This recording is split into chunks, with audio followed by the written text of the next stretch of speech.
All right, my friend. Oh boy, oh boy, oh boy.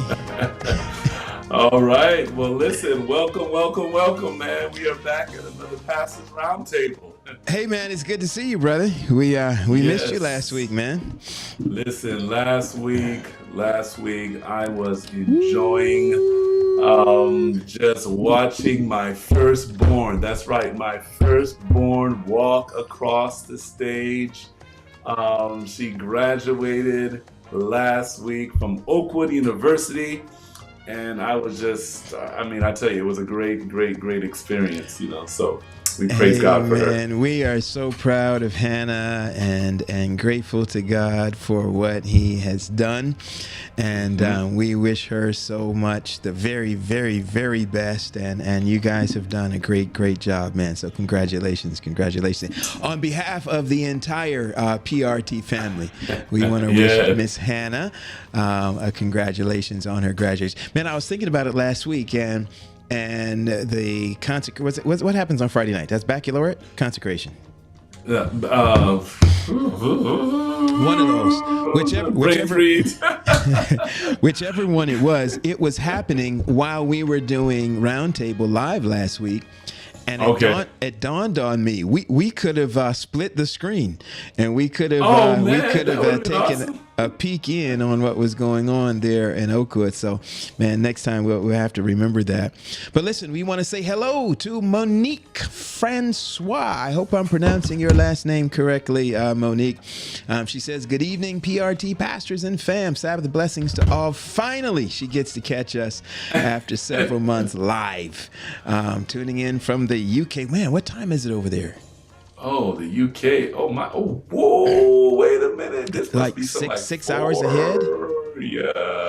Was it 2 o'clock in the morning? Oh boy. Something like that. Wow. Well, listen, Monique, thank you so much for your dedication to the Pastors Roundtable. Yes, indeed. Indeed. All right. Oh, thank you so much. Yes. We praise God. Oh, what? Listen. Last week, what a powerful message by W. Snell. Oh my goodness. Oh, it was good. powerful, Yeah. man. I didn't catch it, man. Yeah. He went in, man. The brother went in from the book of Judges. Come on, man, somebody. Some of them Old Testament preachers still around. What? Yes, sir. Good stuff, man. Good stuff. Yeah. Hey, listen, we are missing somebody tonight. We want to make sure we acknowledge our other co-host, Pastor Roger Wade. He is unable to be with us this evening. He has many hats and many responsibilities, and so we wish him the very best. We miss him when he is not here, so we just want to give him a little shout out as well. For those of you that are joining us tonight, we want to know that you're in the chat where you are joining us from. So if you just shout out where you are joining us from tonight. And those of you that watch this on the replay, we're still curious as to when you show up. So we know that you can't join us in the live chat, but if you do in the comment section, you can go ahead, and when you do go ahead and watch this, even if it's not live, we'd like to know that you were here and where you joined us from. So go ahead and pop that in there as well. All right. What else we got coming in the chat? All right. Well, listen, we need to look. This is the time to share the feed, man. We got to share this feed, Doc. Oh, it's 1:15 a.m. There you go. Okay, I was a little off. Listen, and thank you so much again for tuning in with us. We got to share this feed. We got to share it with somebody else, man. Let your family and friends know that something great is happening right here on the Pastors Roundtable. Come on, share. Let them know.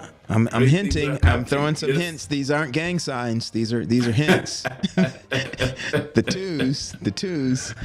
Yeah. Let's do it. All right. We got here. Okay, let's see. Monique. All right. We're looking for somebody else to come on to tell us. Hey, come on. We have some people over here online. Tell us where you're watching from. Tell us what city, what state, what country you are watching from. What village, what hamlet, what... Hey, listen, man, real quick. Last week we missed you, man, but we had Dr. Myron Edmonds with us. And we dealt with the part 2 of I Don't Pastor Anymore. Man, Doc went in, man. It was a power. Matter of fact, when we ended last week, there were people in the chat saying we need to do not just a part 2, we need to do a part 3 on the discussion. So last week, if you missed it, we had the opportunity to talk to Dr. Myron Edmonds. And this was a part 2 of an episode that we did. I think it was in either season 8 or season 7, where we were looking at those pastors who have chosen to leave denominational employment and do something else.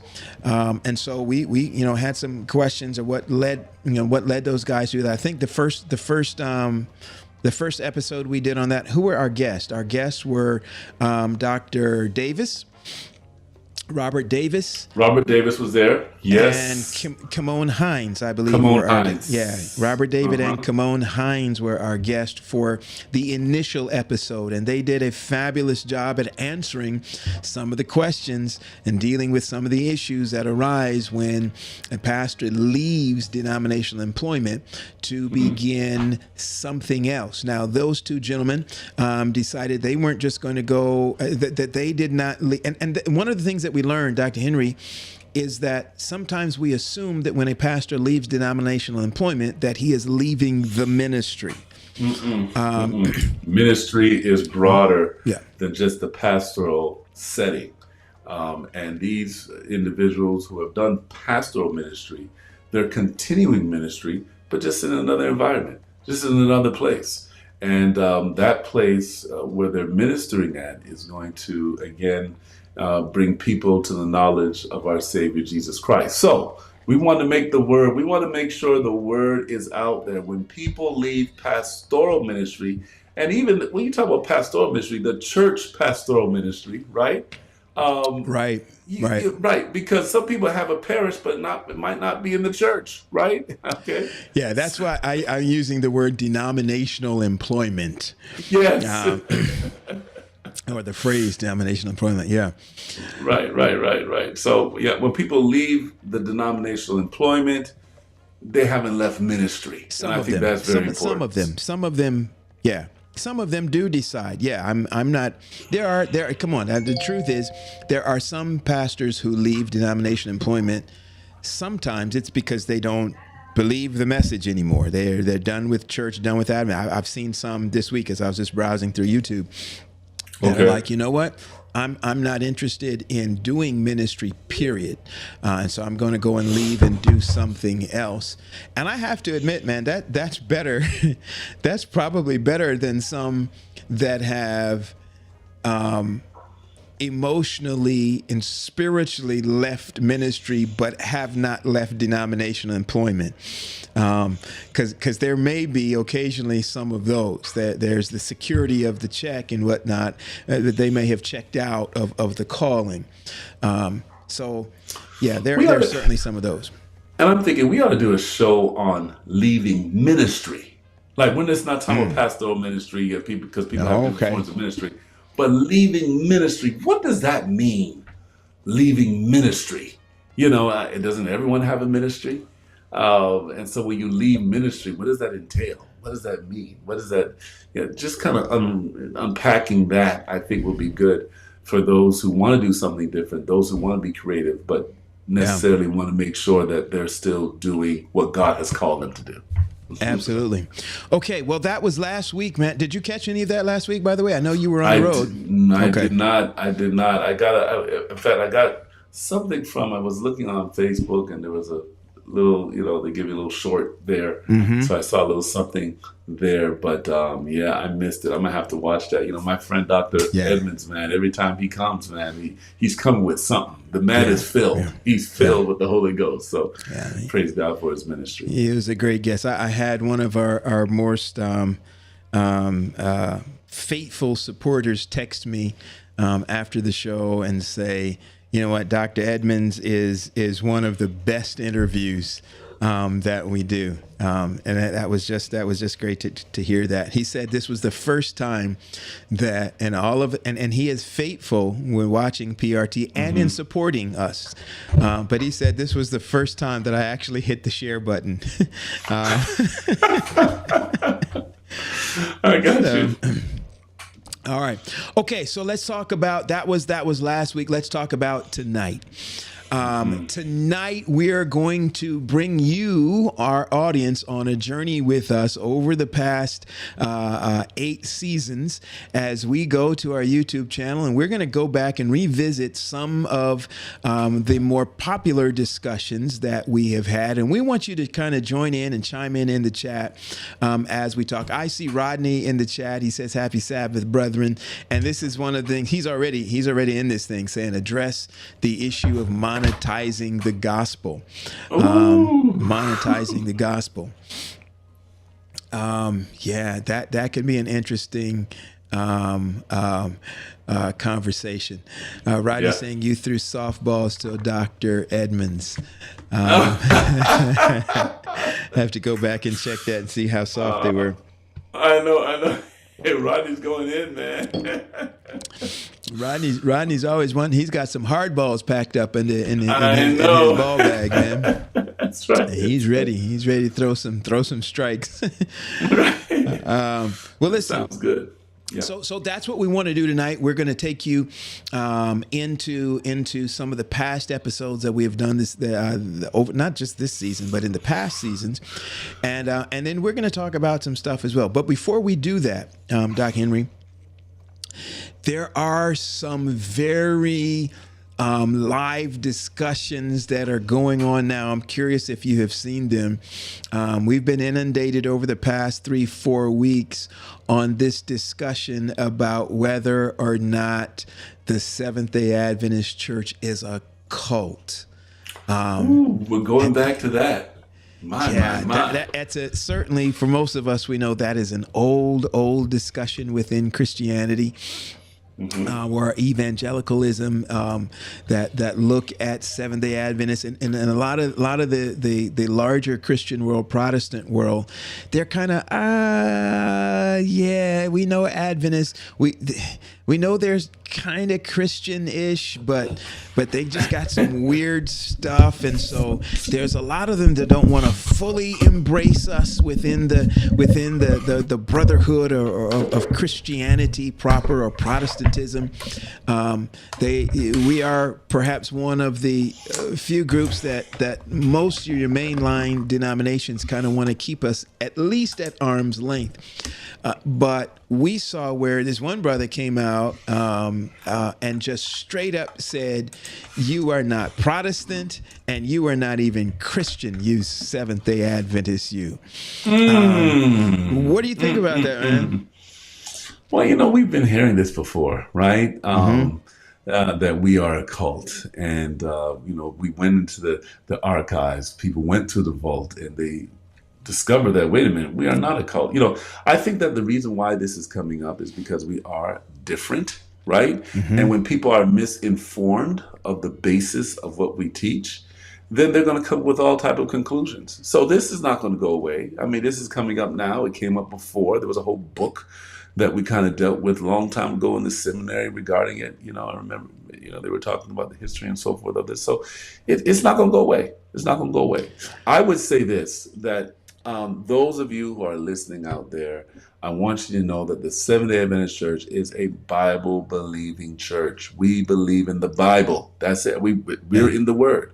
And there may be people, there are people who misrepresent the church. And because of their misrepresentation, misrepresenting the church, that's where I think some of the people come with this conclusion. In fact, I was watching something, might have been a couple of months ago, on YouTube, where people were talking about why the Seventh-day Adventist Church is a cult. And the stuff that they were bringing out, the information they were bringing out was all false. It was false. Yeah. And I'm saying the only way to correct this misunderstanding is to give proper understanding. Yeah. Yeah, and listen, man, I've listened to some of this stuff, and I've looked at, there was the one that was by Dr. Eric Mason, the one that I'm referencing now, but I've gone back and looked at several others, and sure, every now you find some people that are putting out some really messed up information, like they're incorrect in what they're saying, but. And those are easy for me to dismiss. And, that's not really that, they just need to read a little bit more, study a little bit more, talk to some different people. I heard one group that were out there, they were saying, look, the guy went and got his stuff from an ex-Adventist. They said, what did they say? They said, that's like going and talking to my ex-girlfriend and asking them to give them an assessment of what they think about me. Well, of course, everything is going to be, of course, tainted. Skewed, biased, all of that. But here's the reality is that most of the people who are well studied, they will bring out stuff that we actually do believe and say, because of these things, these are the things that we say make you a cult. And so I get to the point when I read some of these definitions, I'm like, okay, I'll be a cult if that's how you're going to define that. One of the big things that in some of the dictionary definitions you will see is a group that has a charismatic leader, and that is a little off from mainstream orthodoxy or mainstream Christianity or whatever. And I'm like, okay. I'm pretty sure that's the same thing they said about the Christians in the early church. They called them, they didn't use the term cult, they used the term sect. At least in the King James Version, they use that term sect. Here's this strange sect. Why? Because they had this charismatic leader whose name happened to be Jesus, and their beliefs were not part of the mainstream Jewish culture. They had some things that were similar and some things that diverged.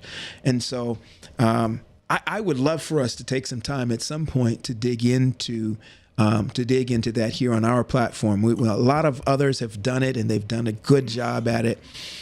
So those of you that have been following that discussion, there's a number of individuals. I know Ivor Myers did some stuff on that. Ty Gibson has put out several posts on his Facebook page that have addressed some of those things.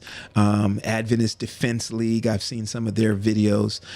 So you guys there's great stuff out there. In my own churches, I've been preaching both in prayer meeting and on my Sabbath sermons. I've dealt with a number of those issues. But one of the things that dawned on us too as we listened to this is that while there are a lot of people out there who look at us from a distance and don't really fully comprehend and understand in full what the Seventh-day Adventist Church teaches, there's a lot of Seventh-day Adventists close up who do not fully understand or can articulate what the Seventh-day Adventist Church teaches. And it's messy, it's sloppy because we hear from our pulpit sometimes our own pastors saying, it doesn't matter. The doctrine and the theology, those things aren't important. And so don't worry about that.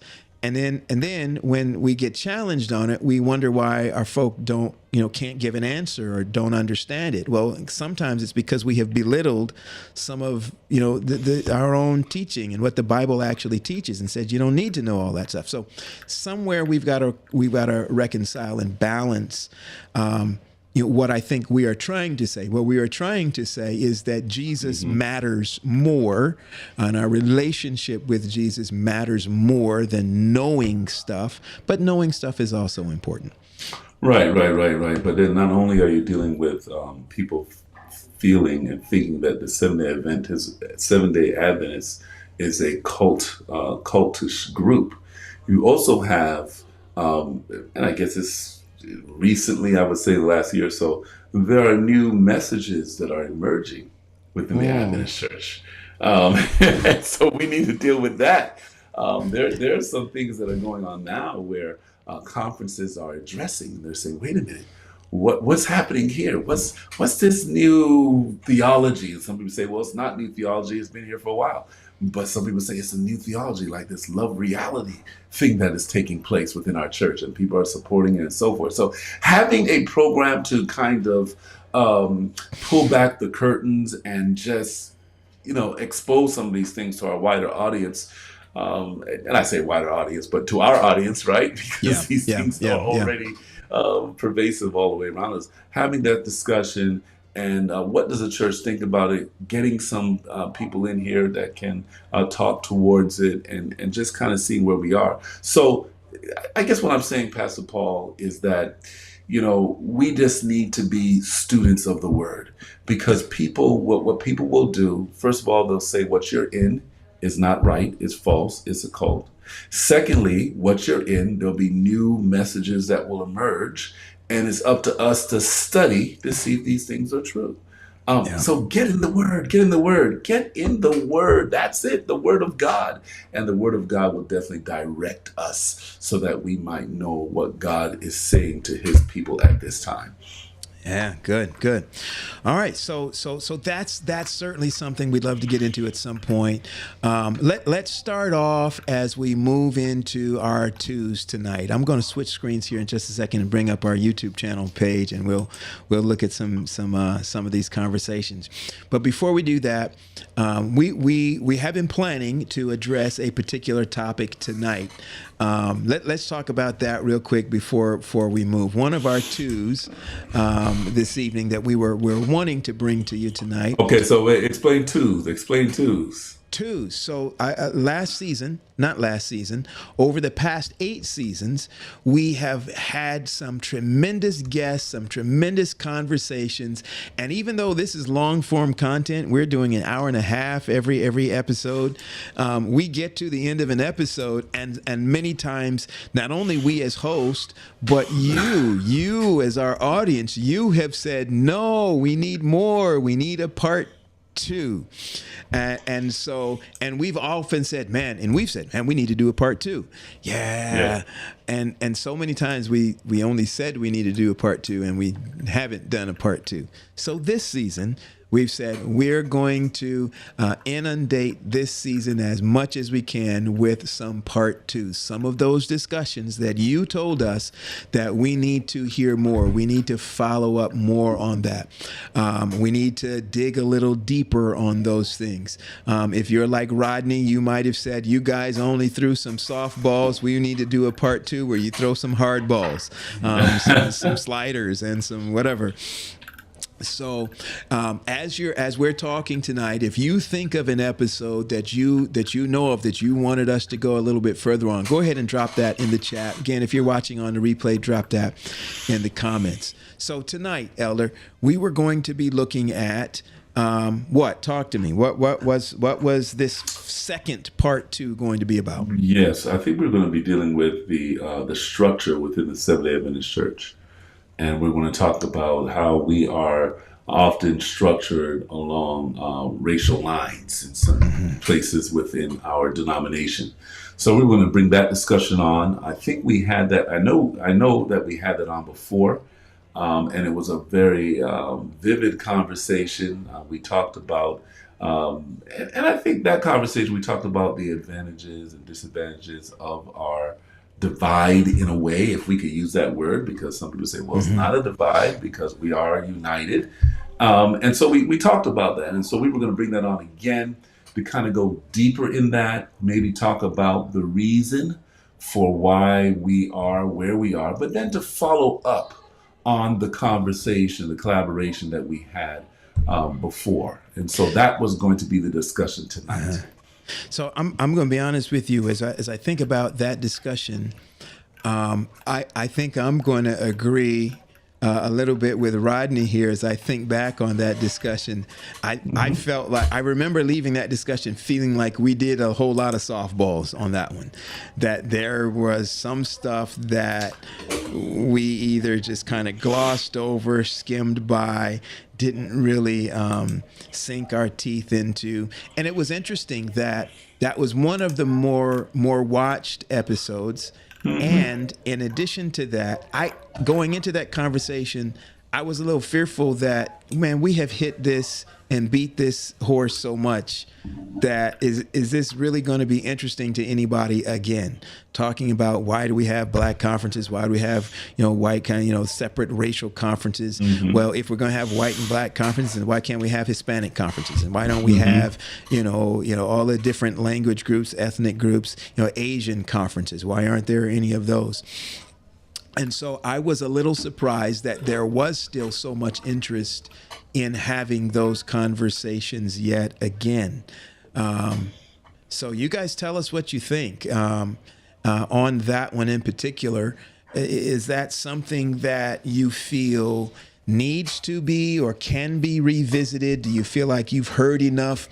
Are you dug in on one side or another?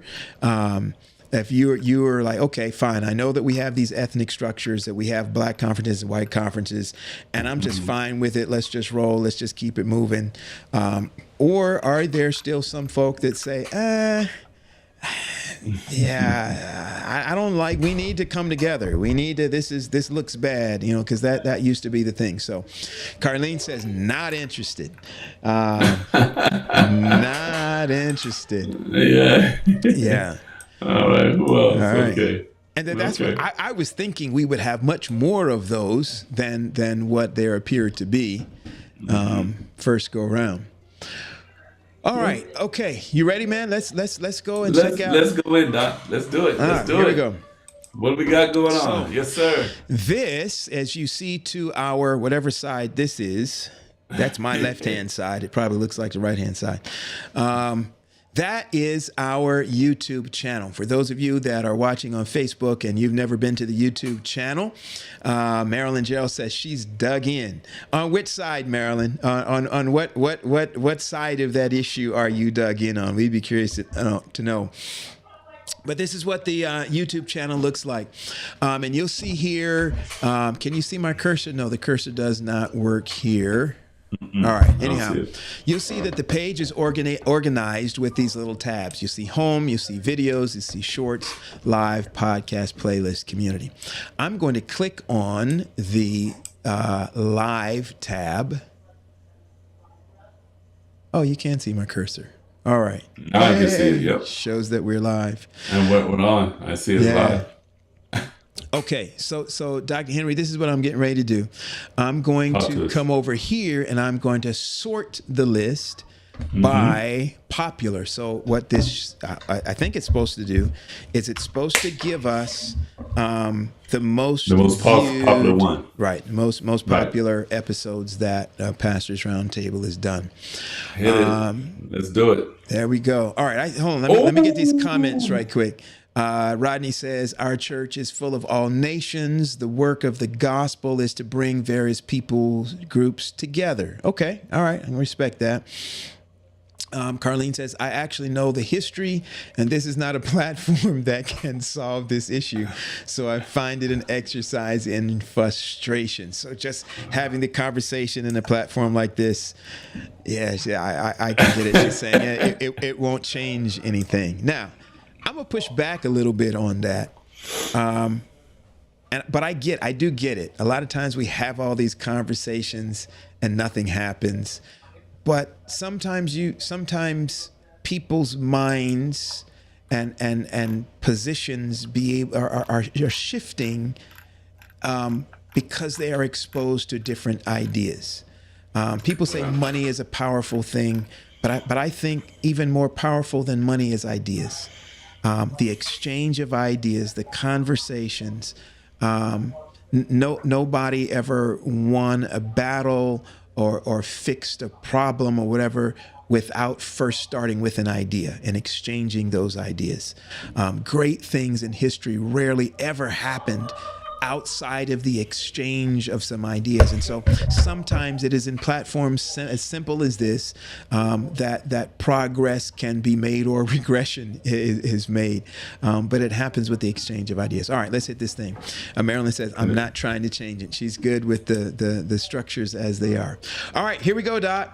Number one. Let's do it. Hit it. Black History with Dr. Calvin B. Rock. That was the number one episode that we did in terms of views, anyway. Now, can we play a little bit of it too? Can we play a little bit of it? Can that work on this system? That would be awesome. I think we can, but did we want to do that? Let's see. I would love to just hear a little bit. I don't think that I have the audio set up where we might see the picture. Okay, we don't want. Okay, I'm going to try it. See, so I think we were hearing that, but I don't think our audience was hearing the audio from it. I don't hear it either. I just muted it so I could hear you, but okay. But so you should hear it now. Nope, I don't. Oh, you don't hear it now? No. Oh, that's interesting. Okay, well, then that's a problem. All right, so that's fine. That's fine. Yeah. If we can't hear it, but let me tell you, CB Rock. Oh my goodness. Yeah. He came on. What year was that episode? Season? What season was that? All right, let's get back to it. That was 3 years ago, man. Okay, 3 years ago. 3 years ago. Yes, and so he touched on his book, Protest and Progress. Yeah. He touched on it, giving us just a hint of some of the struggles that we faced. And he also challenged us, I think, in that episode, especially as Black people, to get that degree and to so that we could sit in some of those circles when they talk about some of these things. So I remember he said that. He said, "You young whippersnappers," or some type of terminology used. I remember that. So he really challenged us to do that as well. So I think that program was really, really informative. In fact, Pastor Paul, I believe he had a PowerPoint on that show. Didn't he have a PowerPoint where we were able to get him to show his slides? I believe that was a show where he showed his slides and everything regarding the movement. Oh, you got it there? Yep, there it is. Okay, yeah. So let's see what she got here. Okay. Yep. Doctor of the church background. Can we pull that up a little bit? Yep, we said the early pioneers, right? Church leader. There you go. Church leaders. And it was kind of like we were in the classroom. Yeah. Okay. I don't remember what he was trying to get at in this particular slide, but I do remember feeling like I'm in the classroom again. Right. Yeah. Well, if you look at it though, I mean, he's comparing the what was going on in society to the Advent movement, right? Yeah.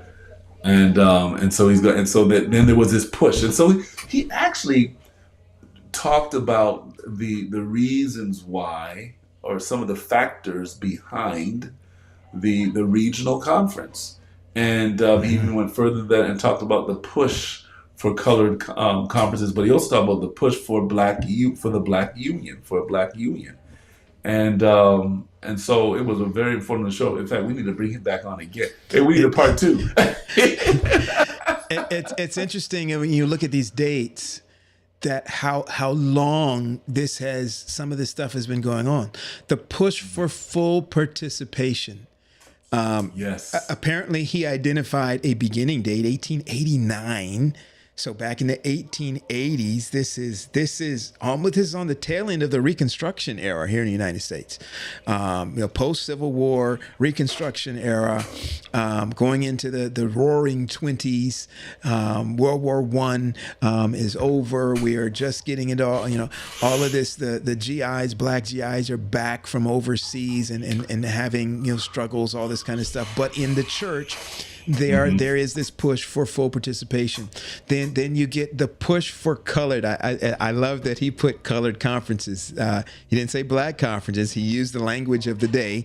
The push for colored conferences. And look at the time period. That was 35 years. That was a struggle. That's like somebody's whole career, man.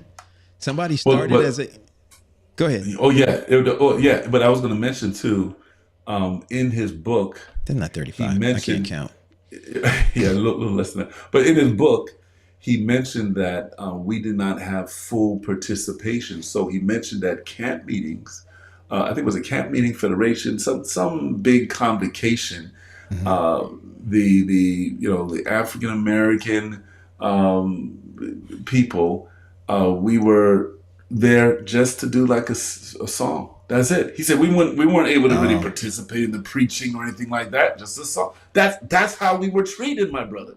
Hmm. So there was this push, and he really unpackages that. He makes that clear, and then he goes through this what was going on in society, what was going on to the church. He did a really good job of opening up our eyes to this issue. So that was a and that was a very informative program. And Yeah. I think didn't we give away some books? I thought I think what we we did. supposed Yeah. But what we listen. supposed to do. I want to still zero in on these dates. So the push Yeah. for colored conferences is interesting that there's an end date for that, 1944. Why? Oh, that's the first. Our first regional conference was formed Because we in got a regional 1944. conference, Yeah. 1944, 1945. Was it South Hmm. Central? South Central was that first conference? Man, I'm not. what? I Yeah, don't we remember. That's a shame. We don't know our Black Adventist history. we need Mercy. we need to hold up on that one. Too young. But Yeah. we will find it pretty soon. Yeah. Yeah. So okay. So maybe it was Central States. I'm not sure. Um, oh, Might Lake have been Region. There we go. Come on, Spencer Lake Wade. Region. Yes, Lake Region. 1946. Was it 1946? But anyway, the Lake Region. It was a Lake Yeah. Region conference. Then the Allegheny Conference. Remember, it wasn't Allegheny West or Allegheny East. It was Allegheny, right? Oh, so it didn't split. Um, Yeah. it didn't split yet. Hmm. South Atlantic. And watch this, South Atlantic. Come on, Southeastern. It was a part of Not. South Yeah. Atlantic. No. Yeah. That was into the 80s. Yeah. Right. And then you But had, South Central. Go ahead. okay, so again, the next little thing there, the push for black unions. So Yeah. apparently, 1969, there was some event that I guess he used to mark the push for black unions. But it's interesting that there is an end date here. But the end date here does not say say the same thing that the end date does for the previous square, the previous block. Previous Right. block ended because we got colored conferences or black conferences and what we call them today, regional conferences. The end date after the push for black unions, we got to 1980. There are no black unions, but there is an end date. So does that mean that there's no longer a push for black unions? What a good discussion. And in his book, I believe he mentions some of the reasons, or he kind of talks a little bit about that too. And I have the book. I could get it out and kind of just go through it, but it's not here right now. So, Yeah. but again, revisiting that conversation, because now I think we're in a stage now, Pastor Paul, where people are, looking at the denominational structure as a whole. Yeah. And they want to revisit the need for these different entities that we have within our structure. So having that history of the push for a black union and why that not, it stopped then, and also looking at our entity and seeing if there's a need for some reorganization, I think would be fitting. Yeah. Can I go ahead and make this interesting, a little bit more interesting? Make some people mad at me. So I think we just lost your audio. I don't know if you muted or what. There we go. Are you Gotcha. there? Yeah. So I'm that guy who I remember coming out of Oakwood in the 90s. And I said to myself, there were two issues that in my ministry I was not going to fight for, and I was not going to fight against. Mm-hmm. You want to guess what those were? I don't know if we had this conversation. You remember? I don't remember that one. Okay. I said I was never going to fight for women's ordination, nor was I going to fight against it. I was not, and the reason was at that time I hadn't studied it. I'd never applied myself to figure out what was what, and I said, I'm not going to fight for it. I'm not going to. If it happens, it happens. If it doesn't, it doesn't. That was my position then, because I had not put time and effort and energy into studying it. So I felt like anything that I said would be more of an opinion than to have really any good substance to it. The second thing that I said I was not going to fight for or against was the integration of the conferences. And it was because I knew people, I know, what my experience had been coming through academy and all that kind of stuff. And I said, if it happens, I'm great. I'm fine with it. I'm going to do my work. If it doesn't happen, I'm fine. I'm going to still do my work. It's just like, my work is going to be in my local church. What happens up on those levels, they can do whatever they can figure out, however they're going to do. There's still work to be done. That's just not going to impact that so much. Now, since then, I have changed my position, I think, on both of those issues, in that I have studied. I've put more time and effort into the women's ordination thing, as well as into the conference thing. I think that the church would be better served, and I know this is a controversial position. Well, let me say up to around 2020, I felt that the church would be better served if we were more united, right? That if we did not have these ethnic structures, and I thought that the church and the world, the message, the gospel would be better served. And so while I wasn't particularly overly vocal and stuff about it, and I wasn't, marching around with a sign saying we got to join these conferences, I would have certainly leaned more towards it. But then, man, 2020 and all this racial stuff, and I started seeing some sides of some folk, and I'm like, wait a minute. I'm seeing some stuff like, I'm Rodney King. Can we really get along? I don't know. I don't know. I don't know. There was some really ugly, nasty stuff that we started seeing around the whole Black Lives Matter and the, all that stuff. And I started really kind of saying, you know what? Yeah, all right, we're good. This thing just might not really work the way I hoped it. Marilyn says, "Thine eyes were opened."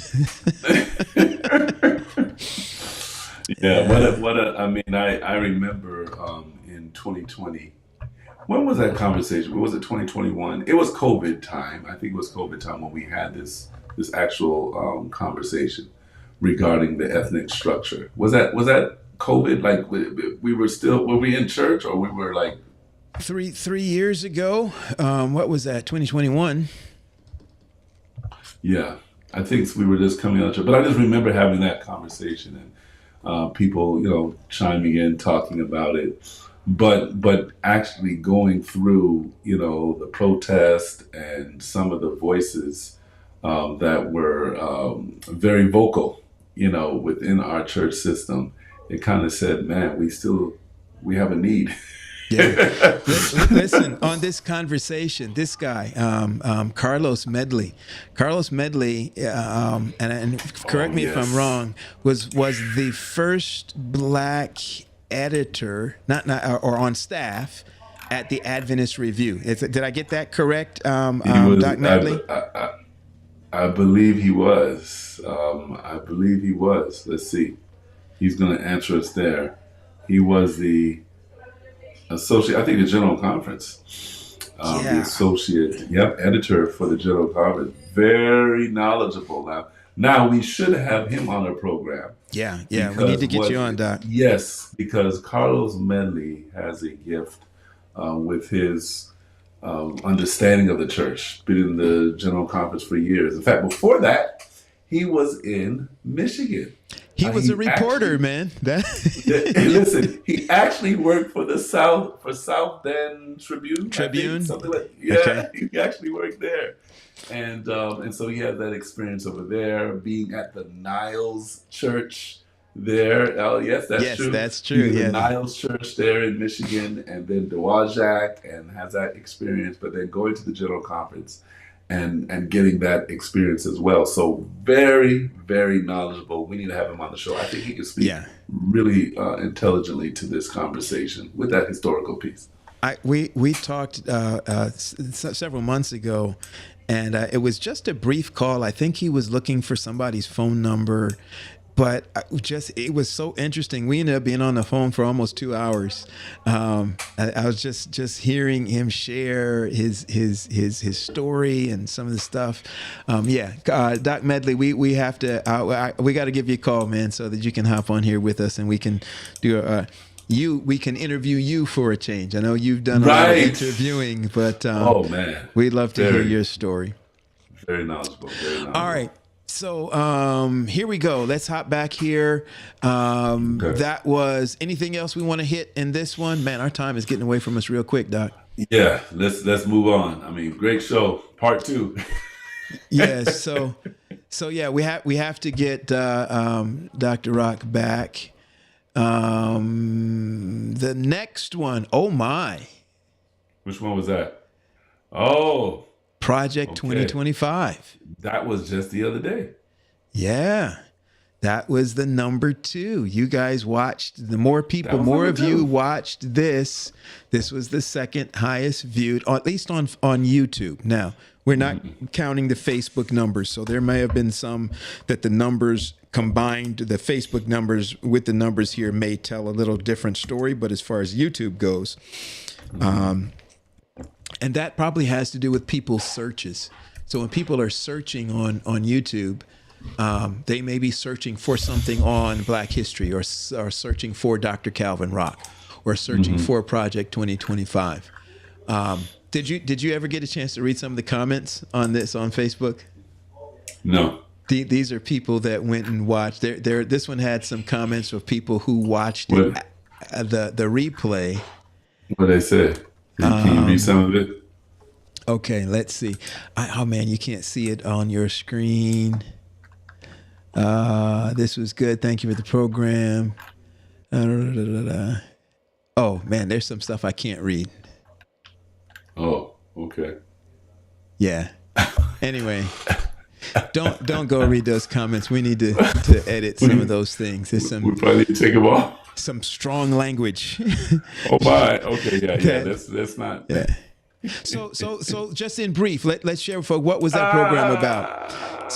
So you guys know that was the conversation that we had, where the Heritage Foundation has put a think tank together to create, and they have done this for years. Almost every election cycle, they put together some things that they want the incoming administration to do. Like, here's your marching orders. It's primarily a Christian right, evangelical proposition that they want the incoming president to enact these laws, to make these changes, to do these things.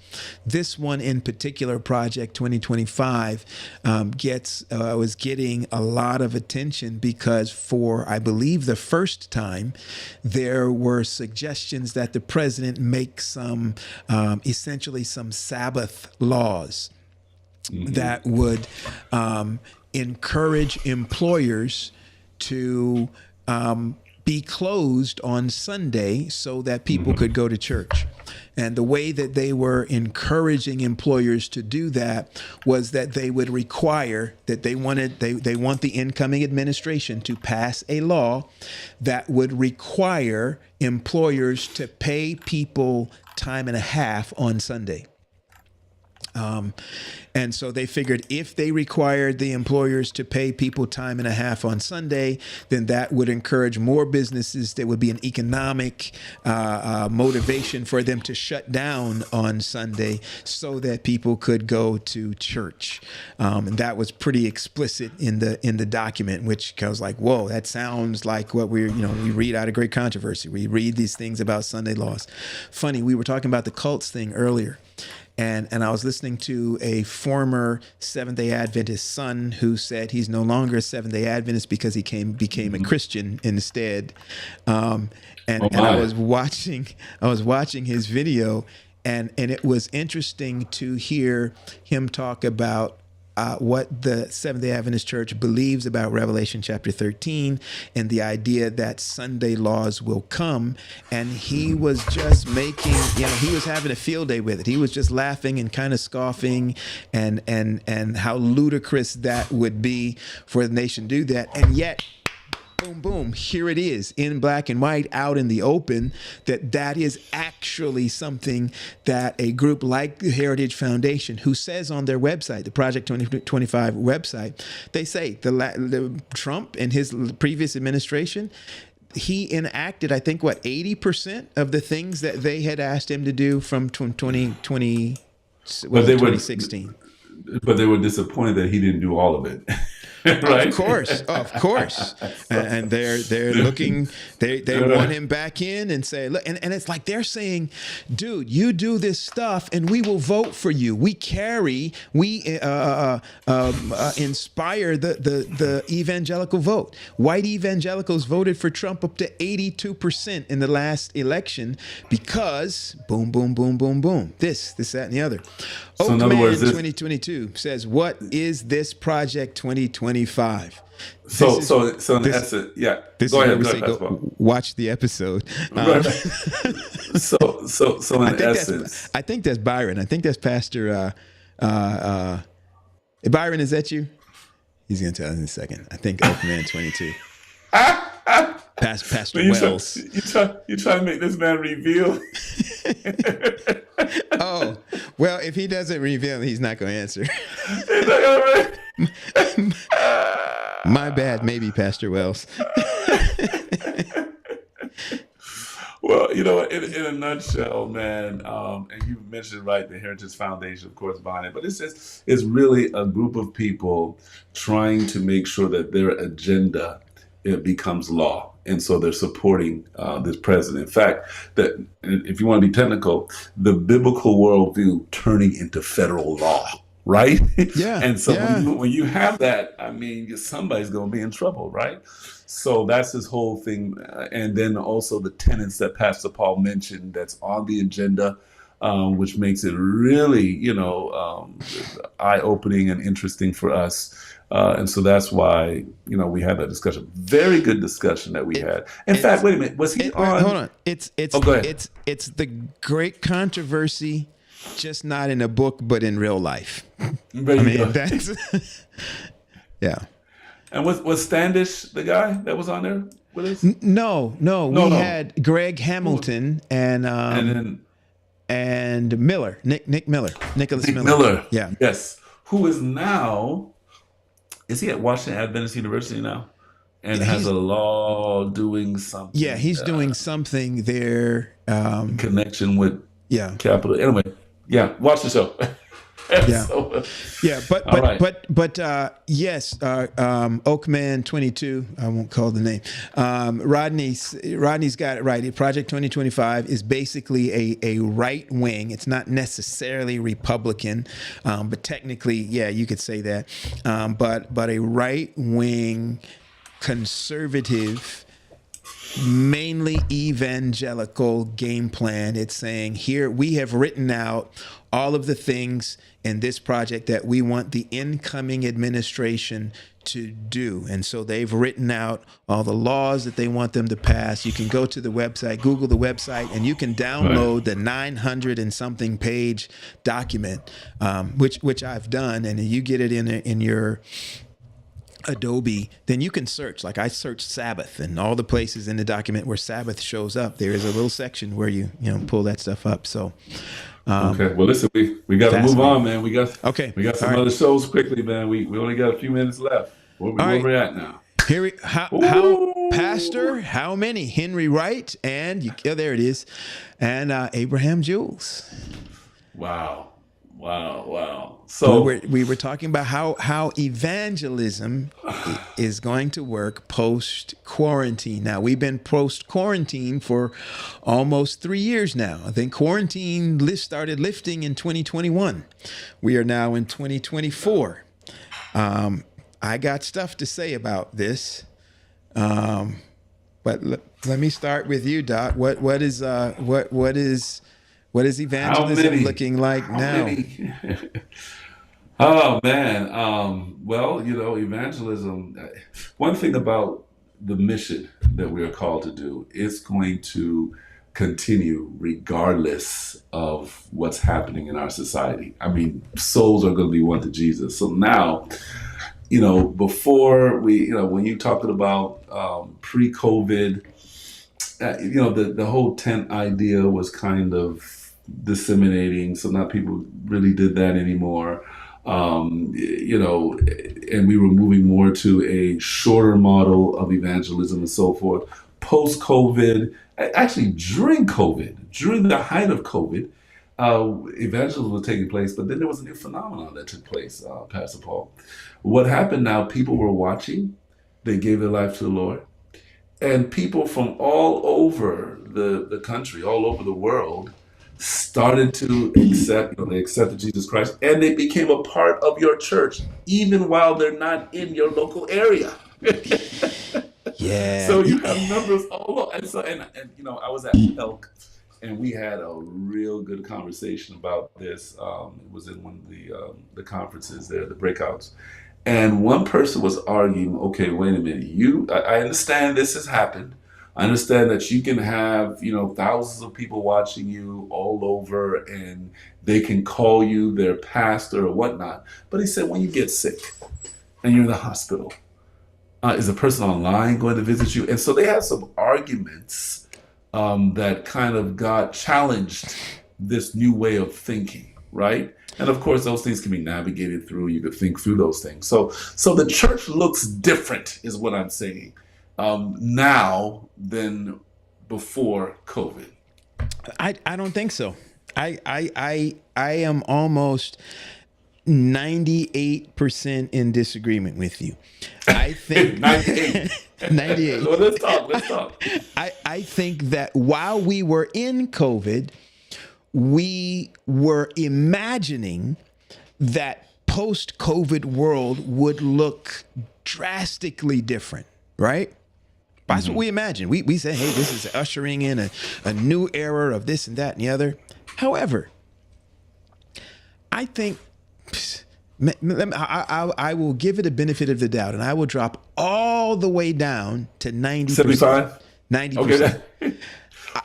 I suspect Okay. it feels like 90% of us have just gone right back to doing exactly the same things the same way we were doing it before COVID. And the difference is this: we may have a few more churches that are streaming their worship services online. Mm-hmm. But all they're doing is taking what was already in the building, and we're just putting it online. And there were gobs of churches who were already doing that. Many of them were not Seventh-day Adventists. We bulked up on tech stuff, on cameras and microphones and lights, all that kind of stuff. But our presence in the space, as far as churches are concerned, you go to almost any Adventist church that has a presence online, I can guarantee you, I'm gonna go back up to my 90%, my 98%. You go back up now. 98% of us, all we are doing is streaming our 11 o'clock worship service, and that's it. Fine. Okay, I'll throw in a prayer meeting. Some of us are doing prayer meetings in the virtual space. Listen. We're different. We're different though as a church. Now, when I say we're different, yes, I do agree with you. There are many members want what we had before. Definitely. Yeah. There are many members that they want it. But this is how we're different. The online streaming of your church and the online presence. Many people, I would say many, I think the majority, they see the value of the online ministry. Now, they may not run it, the way that we hope for it to be, to be produced, but they see the value of it. And this is what's happening. This is how it's different. This is how it's impactful. There are churches now that they're getting income now from different places outside of their locale. That is and I'm not going to add this, that is really helping them to do some powerful things. There is a resurgence now of this media ministry where we're saying, I know not all churches are thinking about this, but I'm telling you, there's a shift, man. There's a shift. People are saying, okay. Let me ask you this. Let me give you one more thing. Okay, go ahead. Yeah, all right. Conferences now are saying, hey, when we give evangelism funds, right? I've heard it from several conferences. You can include technology, getting technology equipment in there. Whereas before what? We could always use evangelism money for technology. I don't know. Yes. I mean, maybe and if you weren't doing it, then shame on you, because I sure was. No. Listen to me. There's some significant, and I know this. Listen.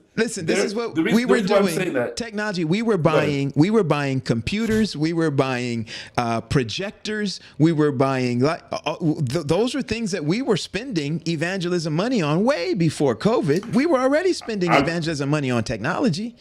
I remember a conversation by one of our officers who made it plain and said, listen, the funds that we're giving you, you can really spend it on technology. Like, we're opening up the gates now, and we expect you to do this. Whereas before, you couldn't really, you had to have a meeting behind that, Anselm. You got to have some, like, before you spend on technology, sure, you had to have, but now, you're saying don't have a meeting attached to it. You don't have a meeting, right? So take evangelism money and buy a camera. Right. Yes. And there's no meeting on the calendar. Exactly. Exactly. Okay. I'll give you exactly. that. Yeah. Exactly. But you were going to say something. Go ahead. Well, I was going to say, so yeah, we were spending, when we were having a meeting, I would take that money. Other pastors would take some of that money, and we would buy a camera for that meeting that we would use in that meeting. Right. And I would say, look, the church needs a camera. The church needs lights. The church needs this, that, and the other. We're going to use them in our meeting, but then we will have them when the meeting is over for, perpetuity or however long stuff lasts. Yeah. So the other thing go ahead. And so the way we do church, So this online ministry, although before COVID, it wasn't popular. I remember I was going to ask you now. Yeah. It wasn't popular, but now it's in the minds of the people. Like, they know that this is something we need to do. We need an online presence. But see, here's the question. I'm not. When we're saying what is actually online. When we say we're doing online ministry, what exactly are we talking about at the church level? Are we talking about just streaming a regular worship service? A 3-hour program, a Sabbath school and church service? Who in the 3 billion people or however many million people are on Facebook, YouTube every day that we're trying to reach, fishing where the fish are, how many of them who are now accustomed and attuned to, 15-second, 10-second TikToks and shorts and reels are going to sit and watch 3 hours of a church service where, the choir might be on and it might not. And the music might be on and it might not. The person who's giving the announcements may be saying all kind of weird, wacky stuff. Okay, wait. We're saying I smile at this comment. Wait, hold on. You're saying GC and the unions can now baptize tithe and send funds back to the local church for a building project. Not true. GC and the unions can now baptize tithe. No, I'm not going to let him distract me. Let me finish this. I'm coming. We'll get to that. We gotta get to this too. Yeah. All right. So I'll mark that. We're coming back to you on that. I'm trying to figure that one. So here's the problem though. The problem is we're saying that, we are more bought into online ministry, But I'm asking you, how many churches have you seen doing anything in the virtual space besides streaming a worship service? Not many. Yeah. Not many at all. When have you seen a children's ministry of a local church saying, here's our platform. We're on our church's YouTube channel every Tuesday morning at 3:00. Which singles ministry, which men's ministry, which women's ministry? From the church, right? Not many. And then like I remember, oh man, I hope my members aren't watching. I remember having conversations with some members somewhere. I'm not going to tell you where. How about that? And saying we need to create content for this space, and people would come back and say, "Okay, Pastor, here's the program. So and so is doing opening prayer. So and so is doing special music. This person is doing the scripture reading, and our speaker is." And that's the content or the program that they, that was to put in the virtual space. That was not a church service. So we decided we were going to put the same type of a format in the virtual space that we were doing in the building. And somewhere like those things, that's not. We've got to find a way to teach people to use this space effectively. We can say we've bought into virtual ministry as much as we want. But unless we tweak some of the stuff that we're doing in this space, but watch this. Listen to this though. Look, I'm telling you, we've changed since COVID. I'm not talking about utilizing the technology the way I think we can, but we've changed. The mindset of the people have changed because of COVID, and I'm going to tell you why. For the very point that Sister St. Clair, Dr. St. Clair has mentioned, you have many people now tuning into different services. Like it's very popular now. It is more popular now than it was before COVID. Now they're comparing. But did you read what she said? Many. Here's Carlene. Many stay at home and click from service to service. Who's she talking about? Many stay at home. Members, right? That's what I'm thinking about. People. Adventist members. Many Adventist members are staying at home and clicking from service to service. That's not growth. That's not evangelism. Those are our own members who are going from church to church, from online to online service. So watch it. My argument is that our mindset has changed. Like COVID changed the way we do church. COVID changed the way we perceive church. And so now you have people like that.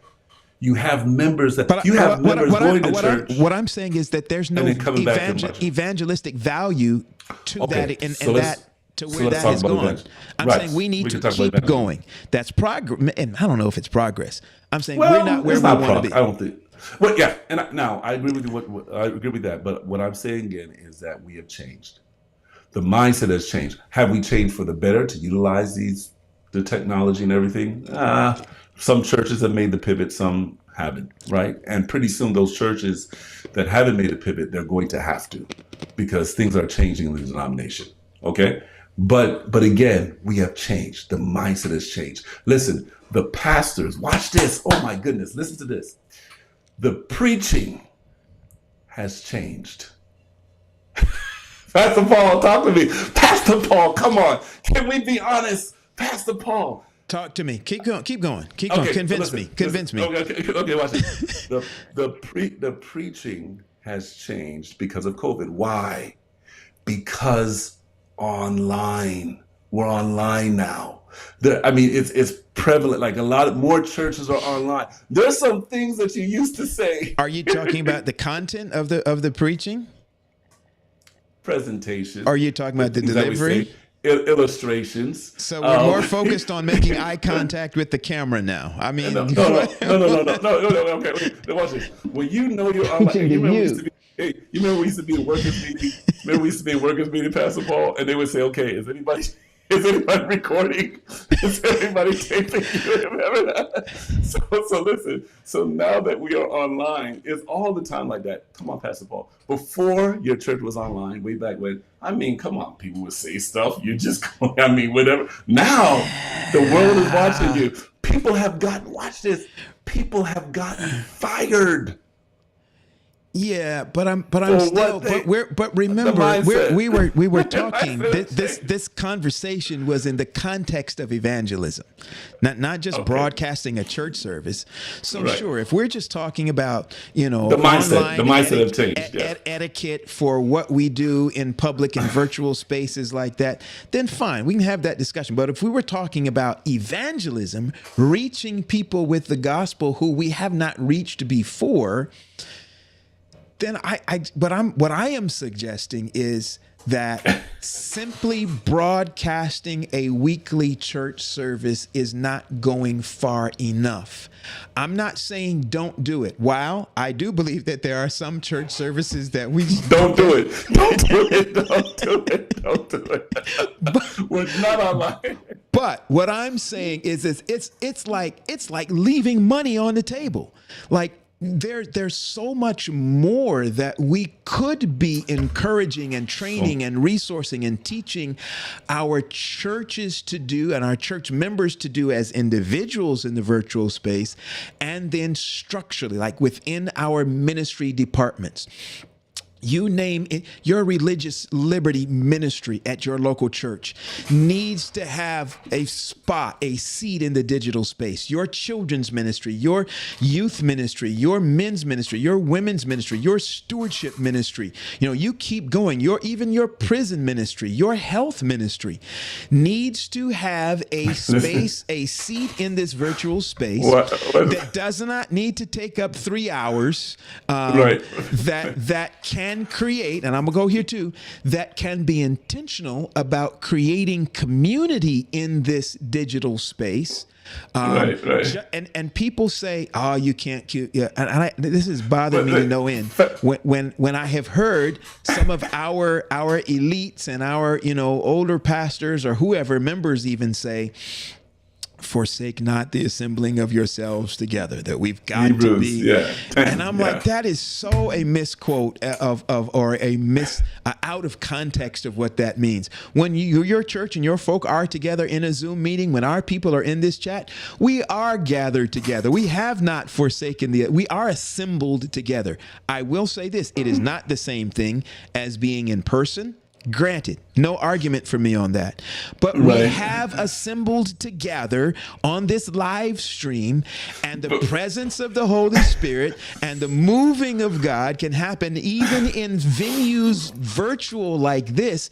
And if you don't, and that real relationships and real community can happen. If you don't believe me, talk to your 14-year-old who is now talking to through a game. They are gaming, but they have created relationships with people all around the world. They've told somebody on their gaming squad that they were considering suicide a few weeks ago because their parents split up. They never said it to anybody in church, but they said it to somebody there. Why? Because they had developed community there. They felt safe.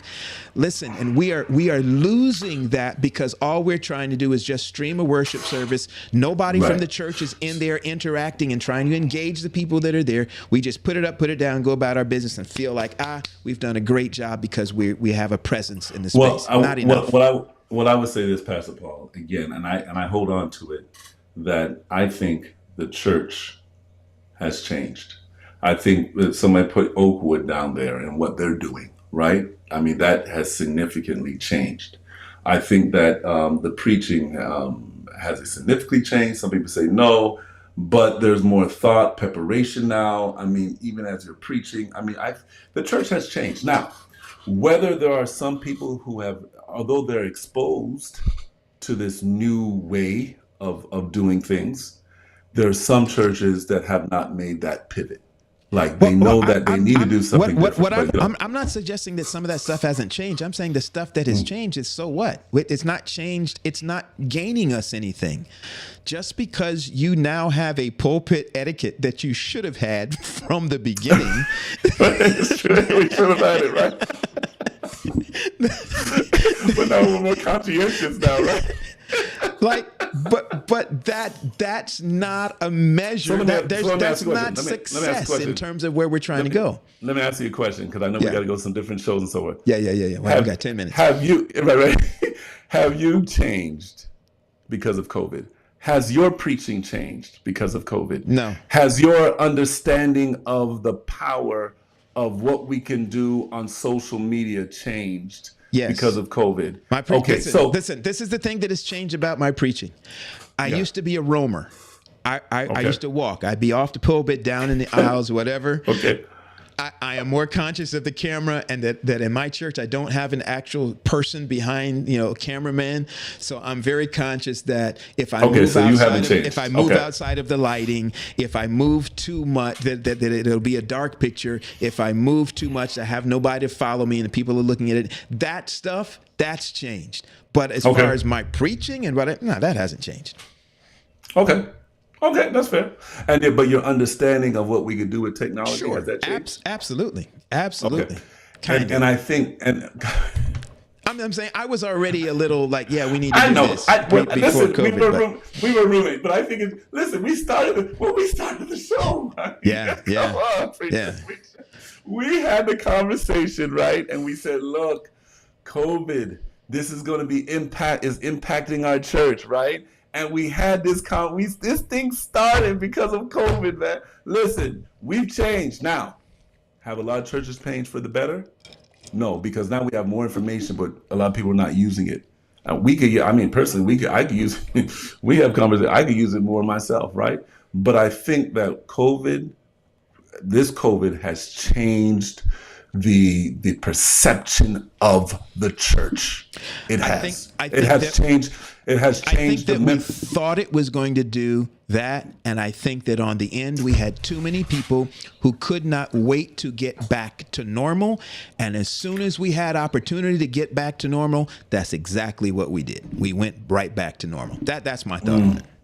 And I would come close to you and say yes. There are people who want to get back to, and when they say normal, they want to get back to pre-COVID.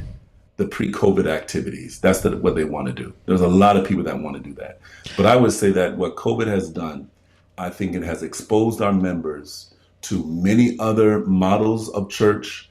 It has exposed us to what other churches within our denomination, what they are doing. And I think it has challenged a lot of members to say, hey, look what's going on over there. Like we could do some of that too. I'd agree with that. I think that's not valuable to ministry in the virtual space. People are looking and seeing, okay, that's their liturgy, that's their style of worship, that's their order of service. So we can switch up and change our order of service or our style. That's not necessarily talking about or dealing with what type of a ministry or impact we can have in the virtual space. We're just peeking in somebody else's window and stealing their ideas and saying, let's do this over here.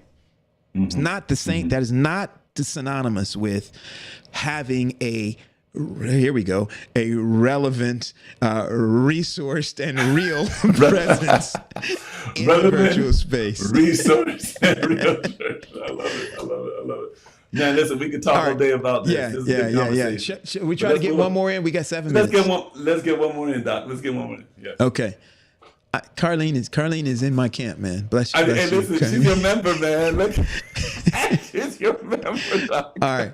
Okay. We're going to skip this one because we did this last week. I don't pastor anymore. That was the number 4 on YouTube. I'm looking at some of these numbers. They don't always go in order. But okay. We had Pelk, December 2020. Let's skip that one. Black Lives Matter. Yeah. We could talk about. Let's move on down. Okay. Why are young adults leaving? Yeah. There's so much. Why are young adults leaving? Food. Yeah. How long is too long? How long is too long? But why? So how? Yeah, did that one's fancy talk about, but this one is real as far as why are young adults leaving? I like how long is too long, Doc. How long is too long, man? How long is too long? What was this one? I got Festival of Hymns. Yeah. Hey, that was a good one too. Did he really say that? Yeah, the hymns one thing. That was Pelk again. Wait, right there. Can we talk about that one? Did he really say that? Did he really say that? You think we get it? I, Okay. All right. did we beat it? Are we beating a dead horse, man? Or Okay. I So see some yeah. hesitation. I see some Yeah. hesitation. Well, I mean, so the main things in what he said was about the immigrant versus native born issue. Well, we talked a lot about that. We talked about the conflict of interest. That was part of the issue in his sermon. Remember, he talked about the how we select or elect leaders. The constituency sessions, right? Yeah. So The those, electoral if I process. can remember correctly, Those those are were the like the three ones. main things that Main ones. we And then dealt with that. we highlighted the sermon that he did at the Southwest region Right. camp meeting. By the way, we didn't call his name. That was the Wintley. That's the episode that we did. This one here in Dr. the middle of your Phipps. screen. Yeah, Dr. Wintley Phipps, his sermon for the Southwest region camp meeting last year. Was it last year? Yeah, 9 months ago. So last year. Last year, yep. Made lots of ripples in these Listen, Seventh-day Adventist waters. And we weren't the only show that he was on. Like, he was on several. Like, I think we might remember. We commented Taylor. There was a lot of other stuff that happened. I'm gonna say it. He was on some Well, shows, and those shows got taken down. Well, That's there all, might have been various that's reasons. all I'm gonna say. There might have been some other. There might have been some other reasons. Oh, I didn't say a reason. All I said was it got taken down. So, but listen, though, the reality is that Dr. Phipps cried out for a change. He's crying out for a change. but did anything happen though? Was this what somebody was talking about before? We have all these conversations, but then nothing really happens or nothing comes of it. But what do they expect to happen, though? Like, Something if I to mention change. something They now, expect it to change. Like what? Okay, so the immigrant versus native So now born we- thing. Okay, so you mentioned something. So what audits? So in that conversation or that particular topic, the issue that you would think would be the change that you would hope to be affected is that the church would now become more intentional in how we reach out to native-born Americans. So how is And change? so the question how, is, did that happen as a result of that sermon or any subsequent discussion? and when can we measure it? Like, what's a good time to measure it? You know, I mean, so, what is a good time to measure it? Yeah. So in other words, What how time do is it we now? know-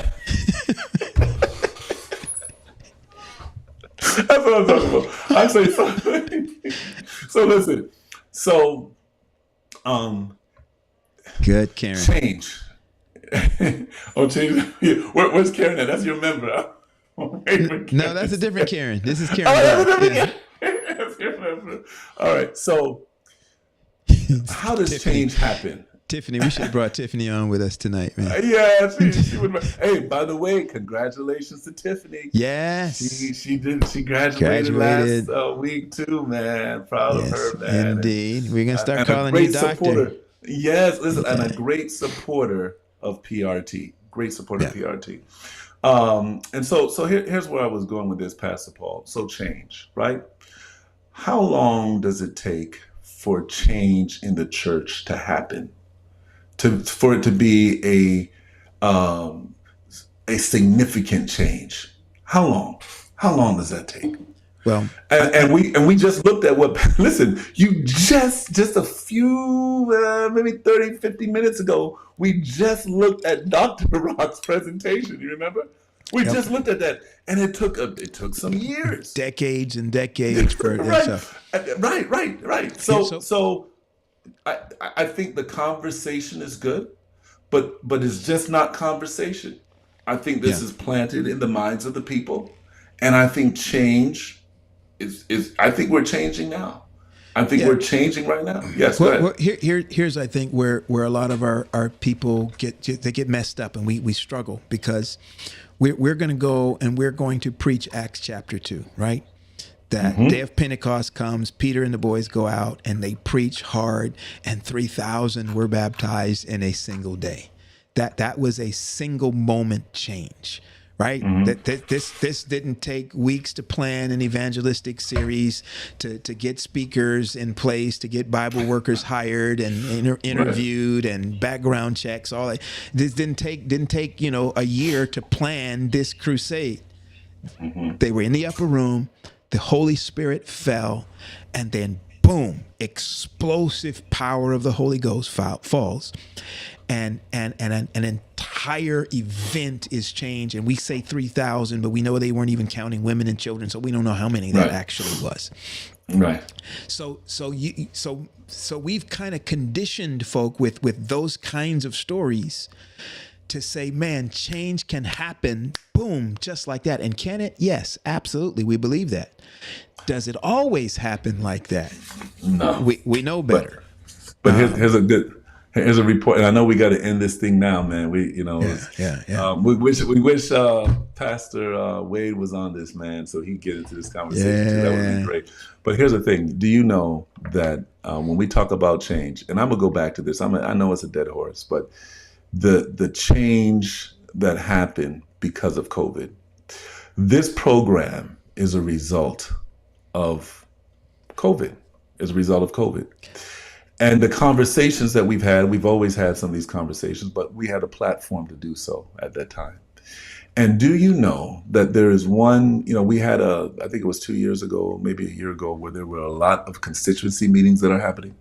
Well, I could give a report. There was one particular constituency meeting where somebody is reported to say that what helped them through the constituency meeting and the nominating process and everything was PRT.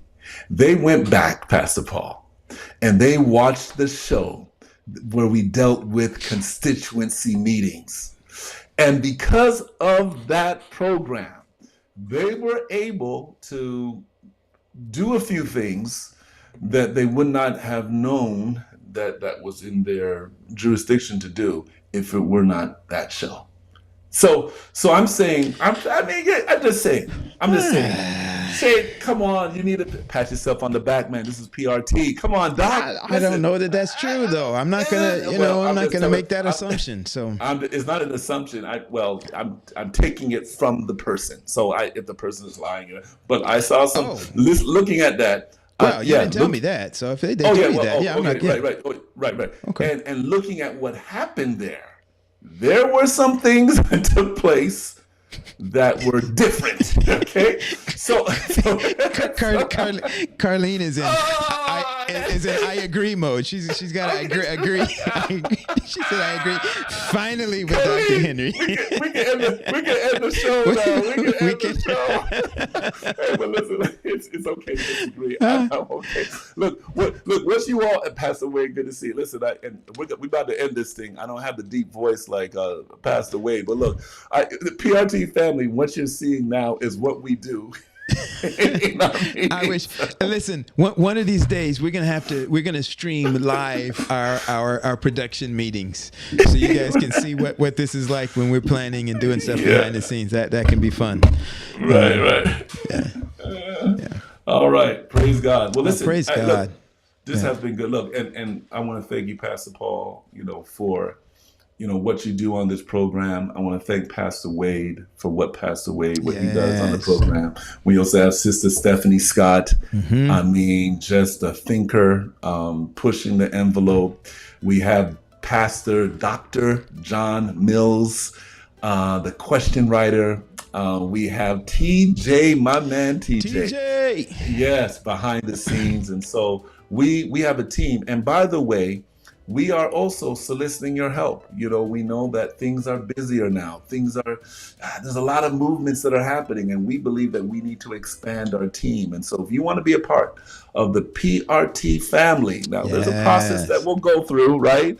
But if you want to be a part of our family, we're talking about the background so that we can continue to make this program effective and efficient and relevant and resource. We ask that you please.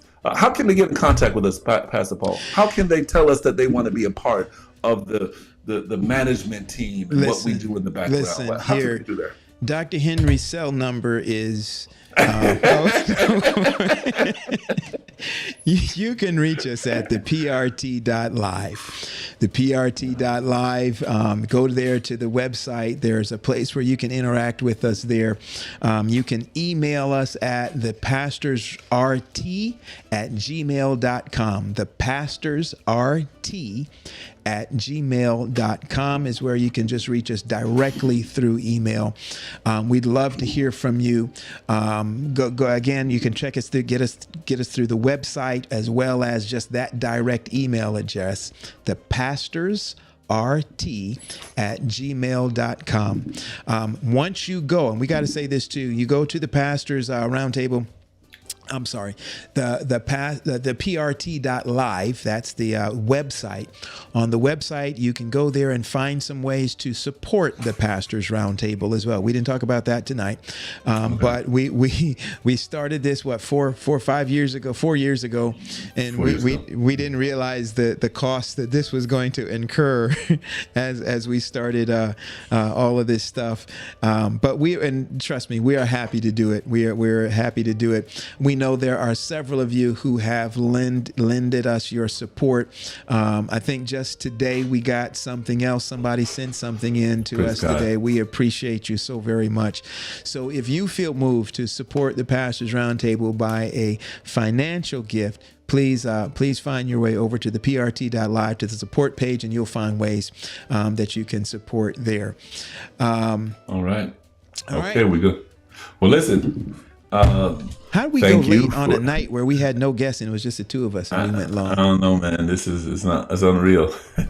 maybe because I'm not preaching tomorrow. I don't have time to I don't need to review my message, man. I don't need to review it. We have, by the way, if you're in the Central Florida area, please come to the Altamont Springs Seventh-day Adventist Church. We have our Children's Day tomorrow. Oh, nice. And I know that, yes, I'm there. I'm going to be supporting our children. Good. Because I want to make sure that they know we're right there behind them and supportive. Listen, thank you for being a part of the Pastors Roundtable, where we make ministry relevant, resourced, and real. God bless. God bless everybody. We'll see you next week. Yeah.